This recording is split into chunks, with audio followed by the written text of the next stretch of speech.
Every day I stand guard over a cradle made of pure ice, and I never allow any flame to come near it. No fire!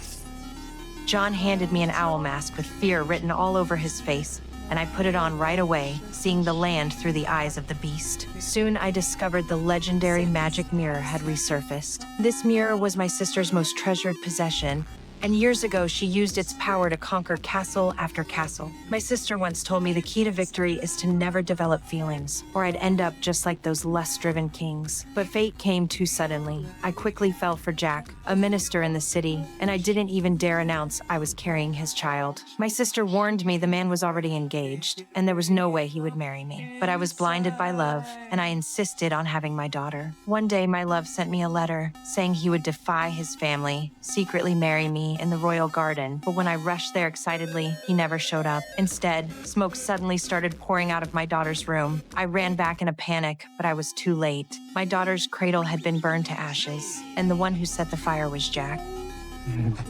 I couldn't believe what had just happened, and I screamed in despair. My overwhelming grief quickly turned into rage, and I accidentally awakened the ice power hidden in my bloodline. From that day on, I completely lost faith in human emotions. I traveled to the far north and built the Ice Kingdom. My sister and I, one in the south and one in the north, kept conquering the surrounding kingdoms. In my realm, my subjects are forbidden from falling in love with each other. To make an example, I captured 2 lovers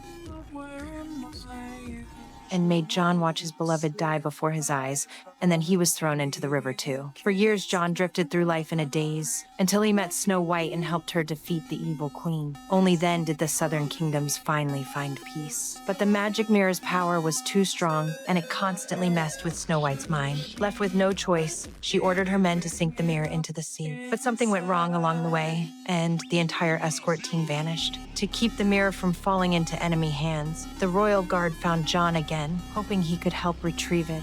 The next second, John suddenly hurled a hand axe behind him, and when he saw the shattered ice sculpture on the ground, he realized right away that I also had my eyes on the mirror.